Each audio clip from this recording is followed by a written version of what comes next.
আসসালামু আলাইকুম ভিউয়ার্স, কেমন আছেন আপনারা সবাই? আশা করি অনেক ভালো আছেন। আলহামদুলিল্লাহ আমরা অনেক ভালো আছি। সকালবেলা ঘুম থেকে থেকে কাজ শুরু করেছি। সারাদিনের যা কাজকর্ম ছিল, রাত পর্যন্ত কাজ যেন শেষই হচ্ছে না।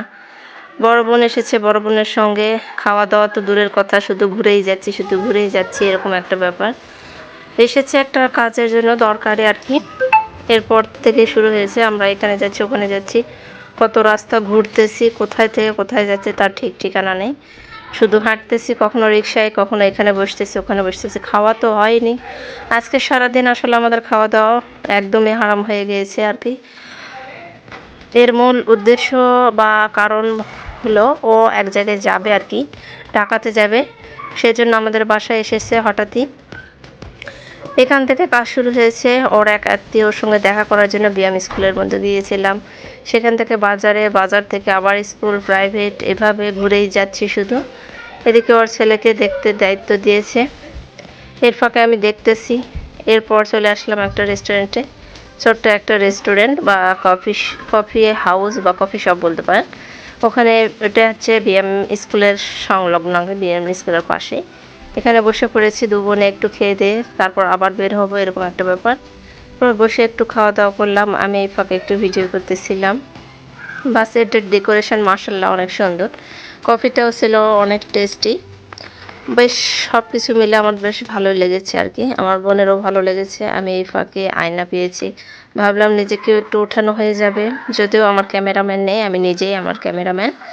এ ফাঁকে এই গেটআপে আজকে এসেছি, বাহিরে তো সচরাচর আমি বোরকা পরে আসি।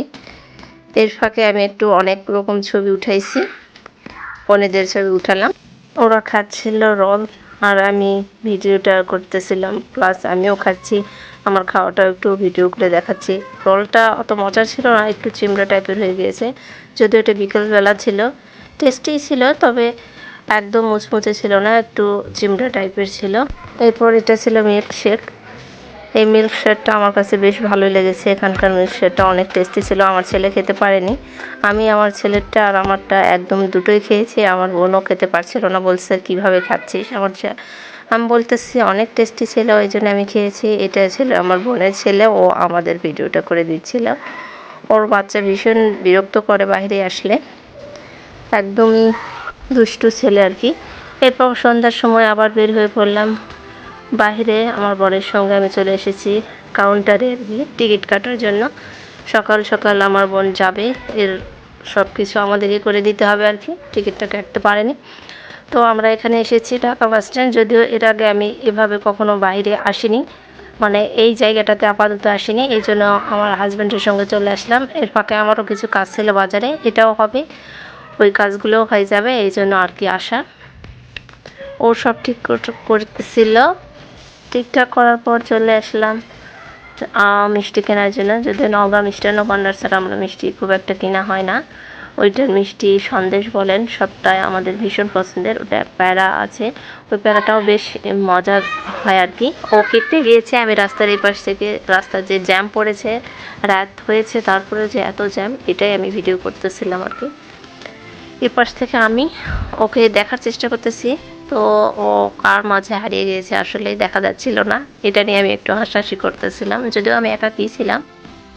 বাস ওখান থেকে চলে গেলাম আরামবাগে। আমার মেয়ের জন্মদিন ছিল কাল, 25 তারিখে আমার মেয়ের জন্মদিন। বাস ছোট্ট একটা কেকের অর্ডার দেওয়া ছিল, ওই কেকটা আমরা নিয়ে বাসাতে যাব। এর ফাঁকে আমি অনেকগুলো কাজ ছিল, সেগুলোও সেরে নিয়েছি, সেগুলোর ভিডিও যদি আমি করিনি, রাত হয়ে গিয়েছে।